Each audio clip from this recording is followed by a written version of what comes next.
हाय, hello, नमस्कार. मी काजल तुम्हा सगळ्यांचं परत एकदा आपल्या आजच्या व्हिडिओमध्ये अगदी मनापासून स्वागत करते. तर खूप दिवसानंतर असं मी डायरेक्ट ब्लॉग स्टार्ट केलेला आहे. कारण बरेच दिवस झाला असं मी केलाच नव्हता. तर गेले होते आयब्रो करायला आणि आयब्रो करून आले. वरून रडून आले, वरून सर्दी पण घेऊन आले. कारण मला खूप जास्त म्हणजे त्रास होतो. थंडीमध्ये तर होतोच. तर केस तर नाहीच आहे, पण मला ते इतके पटकन करते ना, अगदी 2 मिनिटामध्ये त्यांनी माझे आयब्रो करून दिले.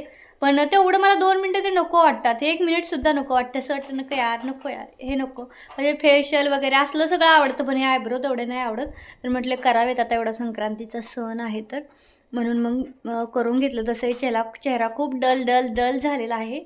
तरी पण केलं तर सगळं कपाट खाली घेतलं आहे. खणाचं पैठणीचा कपडा मला घड्या घालायचे आहेत, कारण आज थोडी साफसफाई करायला काढली होती मी.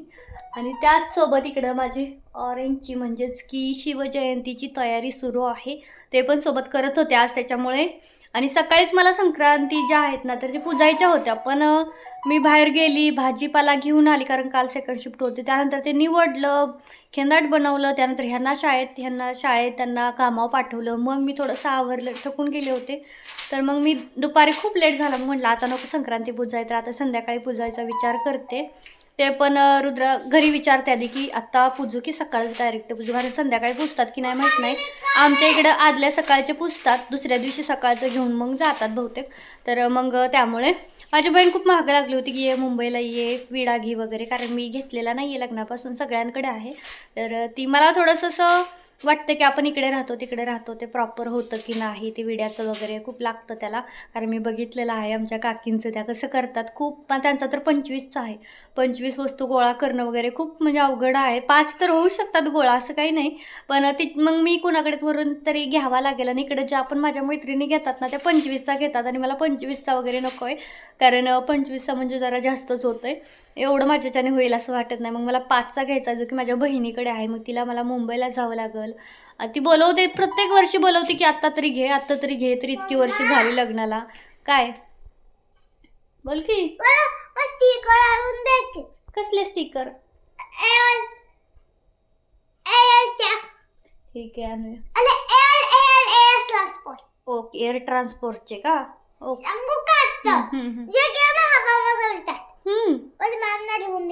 ओ बापरे, ठीक आहे बाळगू.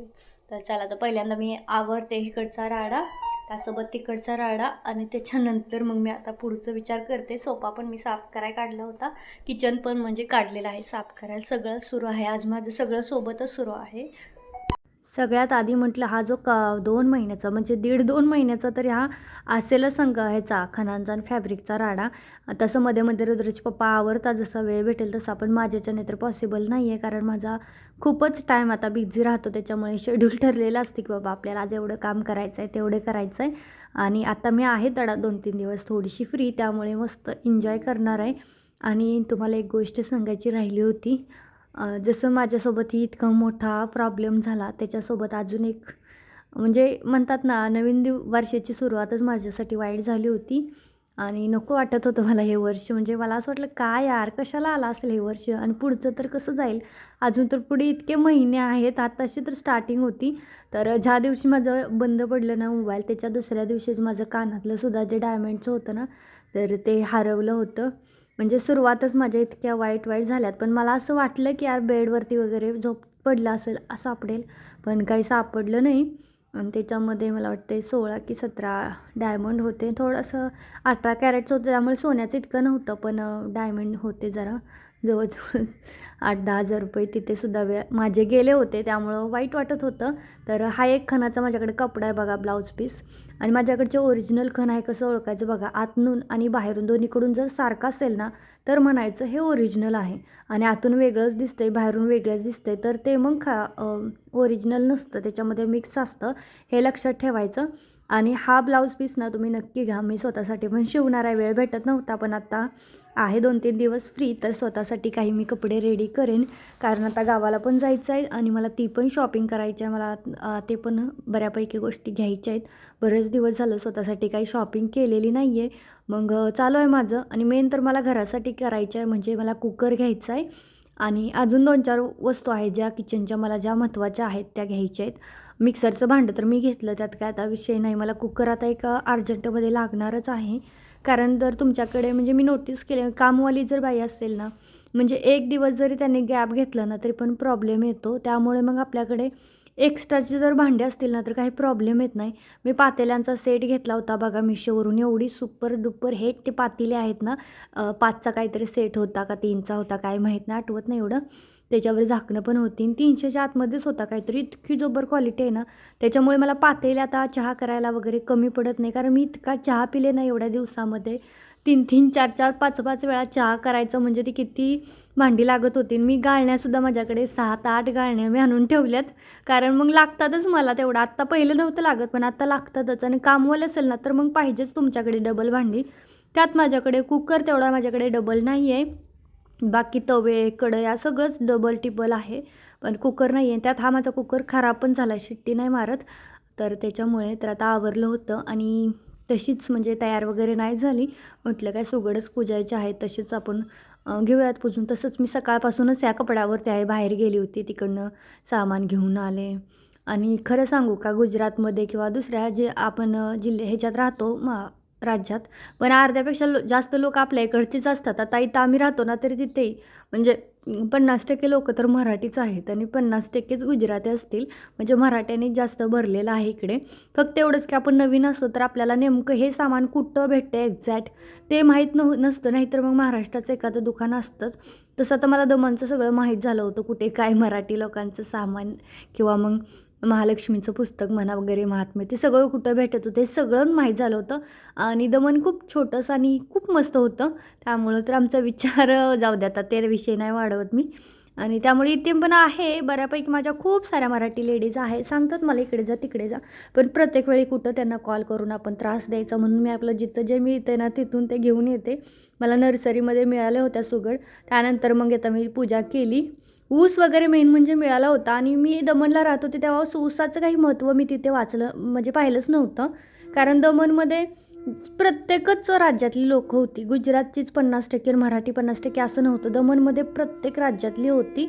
तर बघा छानशी माझी पूजा झाली. पण इथे असल्यानंतर इथं मी नोटीस केलं म्हणजे का, आज मी ऊस घ्यायला गेले होते ना तर त्यांनी सांगितलं 100 रुपये को एक गन्ना. मग मी म्हटले ये गन्ने का क्या करते इतना कटकट के रखा है भिंडी बांध के. आणि जे भिंडी बांधलेल्या राहते ना, म्हणजे अख्खा गन्ना घेतला तर 100 रुपयाला, त्यातच ते कट केलेलं घेतलंच ना तर 150 रुपयाला. म्हणजे 50 रुपये नुसतं कट करायचे काढतात ते. मला आश्चर्य वाटत होतं. म्हटलं द्या, आम्ही न कट करता पायाने मोडून म्हणलं गुडघ्यावरती खायचो. आमच्याकडे इतका ऊस आहे आणि इथं एका ऊसाला 100 आणि 150 रुपये द्यायचे. बाप रे, हार्ट अटॅक यायची वेळ येईल असं जर महागाई राहिली तर. आणि आपण विचार करतो किती खर्च, पण ह्याच गोष्टीचा खूप खर्च निघतो. तर ते बोलले की इथे कसं असतं, संक्रांतीच्या दिवशी जिलेबी, फाफडा आणि ऊस दिवसभर खात राहायचं. पण हा ऊस मी रात्री थोडासा खाल्ला, मस्त होतं बरं का टेस्ट. मी थोडा ठेवला, म्हटलं रुद्राला आम्ही उद्या थोडासा खाऊयात, ह्या हिशोबाने थोडा ठेवला होता. बाकी ऊस खूप मस्त होता, टेस्ट वगैरे छान होती ऊसाची. तर मी तर सगळं साफ केलं. तर म्हटलं आता फ्रीजला कशाला मागं ठेवायचं. आणि तसं पण माझं फ्रीज खराब पण झाला होता. सारखा फ्रीज मी साफ करते तर माझा सारखा फ्रीज खराब होतो. म्हणजे बाकीच्या गोष्टी इतक्या होत नाही पण फ्रीज जास्त होतो. कारण त्याला एक हात नाही ना, एक जण जा ते घे, दुसऱ्याने जा हे घे, त्याच्यामुळे मग फ्रीज खराब होतं. पण फ्रीज जर तुम्हाला साफ करायचं असेल ना तर तुम्ही ना लेनीचं जे लिक्विड आहे ना तर तेच यूज करा. नाही तर मग डायरेक्ट हे जर हॅपी प्लॅनेटचं यूज करा. दोन्ही पण खूप मस्त आहेत आणि इतका पटकन निघतो. म्हणजे ते घासणीने घासा वगैरे वगैरे अशा आपल्याला बिलकुलच काही लागत नाही. मी मागच्या वेळी मला वाटतं क्लिनिमिनीच्याने केलं होता, यावेळेस मी हॅपी प्लॅनेटवाल्याने केला आहे. पण खूप भारी फ्रीज निघला आणि वेळ पण जात नाही. नुसतं स्प्रे करायचं आणि पुसून घ्यायचं. नाहीतर घासा, परत ते न्या बाहेर धुवा, परत आणा, हे असलं काही काय नाही. तर आता माझं इथं चालू होतं कपाट आवरायचं. म्हणजे मी माझ्या घरातलाच एकही कोपरा सोडलेला नाही आहे साफसफाई करायचा. सगळे ऑल घरातले कोपरे मी साफसफाई करून घेतलेले आहेत. कारण परत माझं उद्यापासून रुटीन, उद्याचे दिवस संक्रांत, मग रुटीन चालू होईल. कारण शिवजयंतीचं माझं चालू आहे प्रयत्न.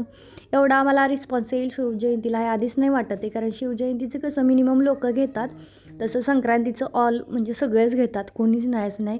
आणि आता मला खरं सांगायचं तर सिटीतले लोक तर बोरनान करतातच, पण गावाकडे असं मी कधी पाहिलं नव्हतं. पण आता गावाकडे सुद्धा सरसकट लोक करत आहेत. कारण मोबाईलच्या दुनियेमुळे सगळ्यांना माहीत झालं की काय असतं, कसं असतं हे ते. त्यामुळे करतात. तर छान पुसून वगैरे घेऊन पहिल्यांदा म्हणलं रुद्राच्या पप्पांचा कप्पा इथं साफ करून व्यवस्थित कपडे ठेवावेत. तर आमची लग्नानंतर आल्यानंतरचे कपडे बघा त्या दोघांची प्रेस करून घड्या घालायचं माझ्याच्याने राहिलं होतं आणि तेच म्हणलं आता प्रेस करून छान ठेवूयात, कारण आता हे परत कधी यूज होतील ड्रेस माहीत नाही त्यामुळं. आणि आता अक्षरशः 11 वाजत आले होते. रुद्रेला म्हणत होती जा रे झोप जा, दिवसभर नाही झोपलायस. नाही तुझ्याशिवाय झोपायचंच नाही. आज झोपत नव्हतं, नाही तर मग माझं काम असलं की सोप्यावरती झोपतो. आणि त्यात अजून मला निकिता येणार होती 11च्या नंतर, तिचे आयब्रो पण करायचे बाकी होते. म्हटलं 11:30 फिक्स आज होत आहेत, झोपायला 12च होत आहेत.